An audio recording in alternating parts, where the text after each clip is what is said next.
Nagkadanlulan at talaga ito si Idol Raffy Tulfo mismo kay Senator Robin Padilla.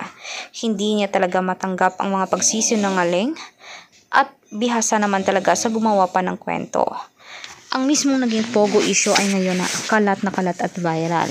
Lalong-lalo na sa pagkadakip mismo ni Mayor ng Bamba na si Alice Go, na dito ay naugnay din si Robin Padilla na mismo kasamahan din ni Alice Go dahil meron silang partnership at may nakitang resibo na talagang ginamit na ebidensya na sila ay nag-associate o di kaya naging magkapareha. Hindi lamang silang dalawa, dahil marami sa senador ang mismong nakasali sa mismong Pogo Korporasyon. Dahil bago maitayo ang mga iyan ay talagang kailangan ay marami kayo. At malaking pera din mismo ang magiging sugal dito. Ngayon din naman, mismong ex-president na ang umamin na ang Pogo ay nagbibigay buhay sa pamahalaan. Sa mga senador, nagbibigay ito ng malaking pera at nakakatulong umano sa Pilipinas.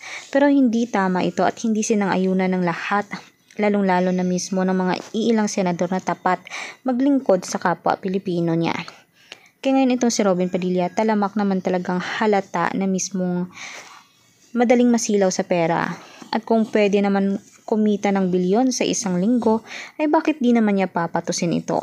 Kaya naman talaga mabilis silang yumaman dahil naman talaga sa pagiging Pogo owner nila. Hindi man madali para sa kanila ngayon na sila ay iniimbestigahan, pero malaki ang kasalanan nila sa publiko at sa mga mamamayan. Maling-mali talaga ang ginawa nila dahil iyon ay katumbas ng pagnanakaw ng mga pera ng taong bayan sa Pilipinas.